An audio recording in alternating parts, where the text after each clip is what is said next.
नमस्कार दोस्तों, कैसे हैं आप सभी।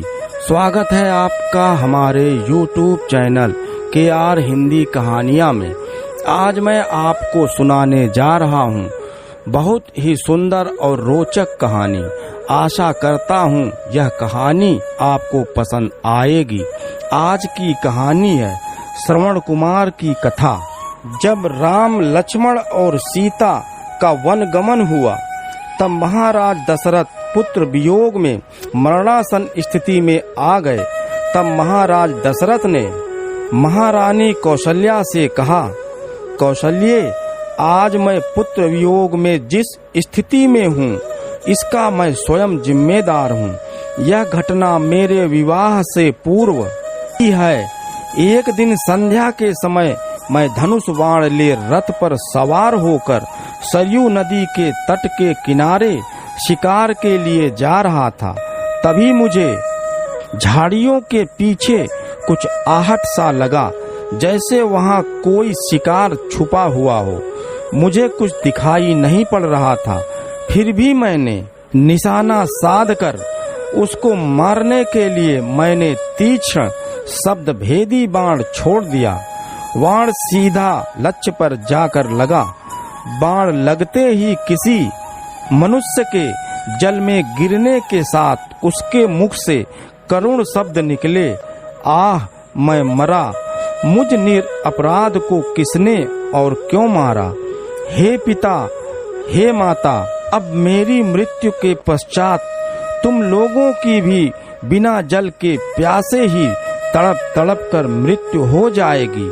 न जाने किस पापी ने बाण चलाकर मेरी और मेरे माता पिता की हत्या कर दी। इससे मुझे ज्ञात हुआ कि किसी शिकार की आवाज सुनना मेरा भ्रम था। वास्तव में वह ध्वनि जल में डूबते हुए घड़े का था। उस करुण क्रंदन को सुनकर मेरे हाथ पैर कांपने लगे और मेरे हाथों से धनुष बाण भूमि पर जा गिरा। मैं दौड़ता हुआ वहां पर पहुंचा जहां पर वह बाण लगने से तड़प रहा था।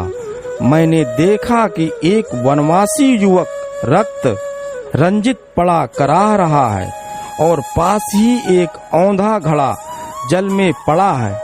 मुझे देखते ही वह क्रुद्ध स्वर में कहने लगा, राजन, मैंने क्या अपराध किया था जिसके लिए आपको मेरा वध करके मुझे दंड देना पड़ा? क्या मेरा अपराध यही है कि मैं अपने प्यासे, वृद्ध और अंधे माता पिता के लिए जल लेने आया था? यदि आपके हृदय में किंचित मात्र भी दया हो तो मेरे प्यासे माता पिता को जल पिला दो। वो दोनों निकट ही मेरी प्रतीक्षा कर रहे हैं। किंतु पहले इस बाण को मेरे शरीर से निकाल दो, जिसकी पीड़ा से मैं तड़प रहा हूँ। यद्यपि मैं वनवासी जरूर हूँ, फिर भी ब्राह्मण नहीं हूँ। मेरे पिता वैश्य और मेरी माता शूद्र हैं। इसलिए राजन, तुम निश्चिंत रहो। मेरी मृत्यु से तुम्हें ब्रह्म हत्या का पाप नहीं भोगना पड़ेगा। जैसे ही मैंने उसके हृदय से बाण खींचकर बाहर निकाला, उसके प्राण त्याग दिए। अपने इस कृत्य से मेरा हृदय पश्चाताप से भर उठा। घड़े में जल लेकर मैं उसके माता पिता के पास पहुंचा। मैंने देखा वे दोनों अत्यंत दुर्बल, वृद्ध और नेत्रहीन थे। उनकी ऐसी दशा देखकर मेरा मन और भी अत्यधिक दुखी हो गया। मेरे आने की आहट पाते ही उसके पिता बोले, बेटा श्रवण, इतनी देर कहाँ लगा दिया? पहले अपनी माता को पानी पिला दो, क्योंकि वह प्यास से बहुत अत्यधिक व्याकुल हो रही है। श्रवण के पिता के वचनों को सुनकर मैंने डरते डरते कहा, हे मुने, मैं अयोध्या का राजा दशरथ हूँ। अंधकार होने के कारण शिकार के भ्रम में आपके निरपराध पुत्र की मेरे हाथों हत्या हो गई है। अज्ञानतावश किए गए अपने इस अपराध से मैं अत्यंत व्यथित हूँ।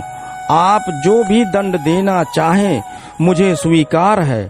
पुत्र के मृत्यु का समाचार सुनकर दोनों विलाप करते हुए कहने लगे, मन तो करता है कि मैं अभी शाप देकर तुम्हें भस्म कर दूं और तुम्हारे सिर के 7 टुकड़े कर दूं, किंतु तुमने स्वयं आकर अपना अपराध स्वीकार किया है, अतः मैं ऐसा नहीं करूंगा।